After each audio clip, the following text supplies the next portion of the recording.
My guest today is the host of CBS Television's The Insider and founder of the popular entertainment news website, HipHollywood.com. He has closely followed and reported on the developments in the Whitney Houston case since the music icon's untimely death. He was on the set with Whitney Houston to discuss her upcoming film Sparkle, and he's here today to discuss the latest developments in the Whitney Houston's toxicology report and the findings. I want you to help me welcome the host of CBS Television's The Insider, Kevin Fraser, to the show. How you doing, Kevin, and welcome to the show.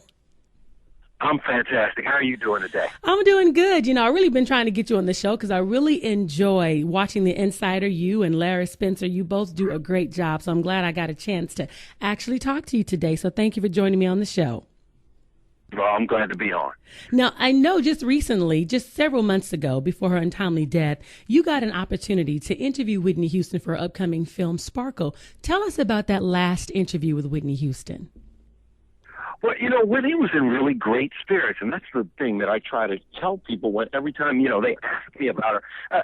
She really was in great spirits. She was happy. She was healthy. And that's the one thing that everybody on the set, from Jordan Sparks to all the other actors, the director, Salim Akil, they kept saying that, Whitney was doing great, and it had been just an amazing shoot with her.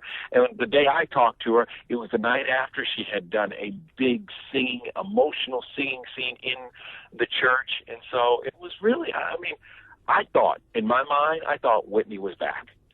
And I do believe that in true honesty, she was back. And that's the one thing, because Sparkle was one of my favorite movies growing up. One of my favorite. I knew all the lines in the movie. So I was really excited to see this movie, and then to hear that Whitney Houston was in it, to me, was definitely a plus. So I know she's definitely going to be missed. What is the one thing you can take away, or the fondest memory that you can take away from that last interview with Whitney Houston?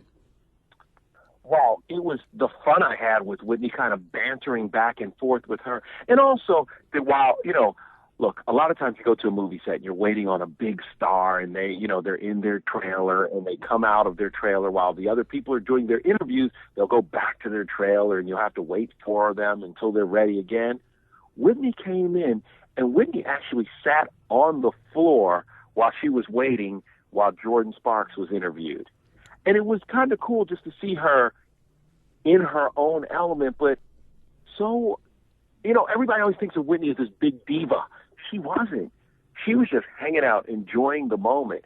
And she was with her sister-in-law, Patricia Houston, and they were kind of enjoying the moment. She was excited about her new candle company, and she was just very, very mellow. And I remember looking over at Whitney sitting on the floor, waiting her turn to be interviewed, and I was like, wow. That is Whitney Houston sitting over on the floor over there like it's nothing. Whitney Houston had that girlfriend spirit. Whitney Houston was everyone's girlfriend. Like, if you're a female, she was the girlfriend that you always just kind of like wanted to hang out with, kind of kick it with. She just had that. And I think that's why her passing was so hurtful to a lot of people, because we kind of felt like we knew her because she was so down to earth. And it's like, if anybody wanted to meet anybody, it was Whitney Houston, because she just had that girlfriend feel.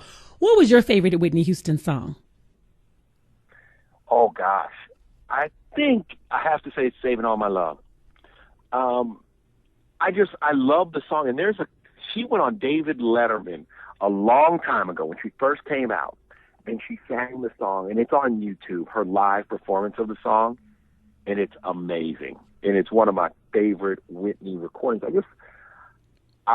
There's something about that song I just love, because I think it reminds me of the Whitney I always want to remember. Mm-hmm. That, and also at the Super Bowl when she sang the national anthem, I remember being there. I remember watching it on TV and just being amazed and thinking, oh my God, that was incredible. That was like nothing I've ever listened to. Like, that was different.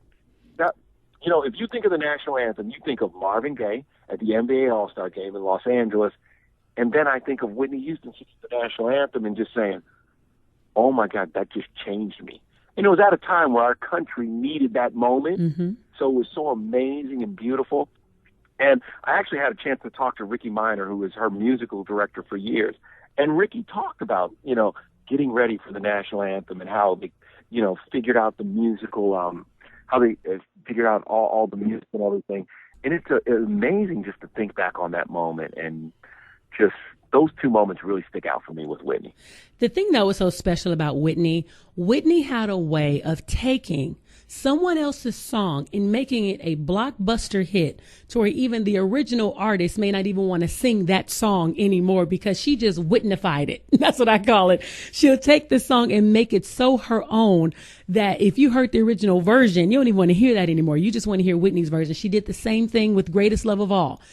Greatest Love of All, Whitney Houston's version will always be the version that everyone will sing. You don't even remember the original version.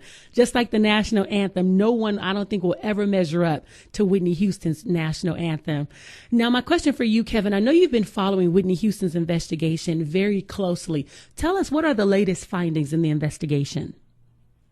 Well, I think what we've learned now is what we've kind of been telling you all along on the Insider, that Whitney was on her way to the tub. Something catastrophic happened to her on the way to the tub, and we now know for sure, and it's what we suspected, she had a heart attack. Remember, she wasn't in the tub already when she slid under the water. She was on her way to the tub. She was discovered half in and half out of the tub. She wasn't all the way in the tub. She fell into the tub. So when they say she drowned, yes, she drowned because she was having a heart attack. And that's what propelled her, that's what made her collapse into the bathtub. So it was really the heart attack. And they also found that there was cocaine in her system, and they believe that played a part in her death. It all ties together now. She had cocaine. She had a heart attack. She fell into the tub. She passed away. And, did we want to hear that there was cocaine in her system? Of course not. But at the end of the day, you know what? When Whitney died, we lost her. So anything that anybody says was in her system or what drugs she could have taken, it doesn't even matter now because she's gone and we'll never get her back. And that is so true. I know nobody wanted to hear that. I was really hoping. I kind of thought she had a heart attack just because of the way she had died. And I was hoping that we wouldn't hear that. But, it is what it is. And she is gone. There's nothing that we can do to bring her back except just remember her memories. She left us with great music. Every vocalist out there wanted to sing like Whitney Houston, and I don't think there will ever be another Whitney Houston because she truly was a gift. But I also want to talk about your website. You have a great website, Kevin, called hiphollywood.com. What made you want to start this website? I work in the mainstream media, and one thing I noticed as I worked in the mainstream media that, a lot of the people that are my peers and the shows that I enjoy and the actors and actresses and things that I enjoy weren't getting as much coverage as the mainstream media. And it seemed like everything to do with African American media kept falling through the cracks. And so I complained for a while, and then I said, you know what, I need to put my money where my mouth is.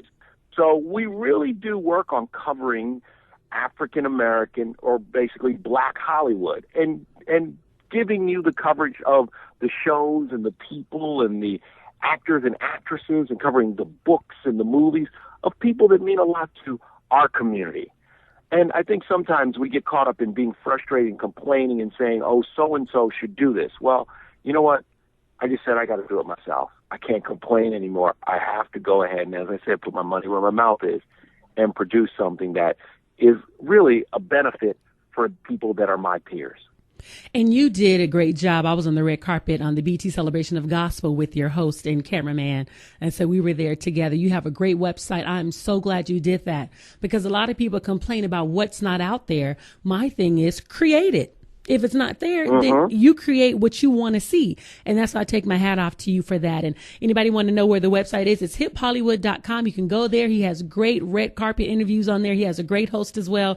Get everything that's happening in Black Hollywood. Again, I want to thank you so much for coming on the show. And we look forward to seeing you nightly on The Insider on CBS.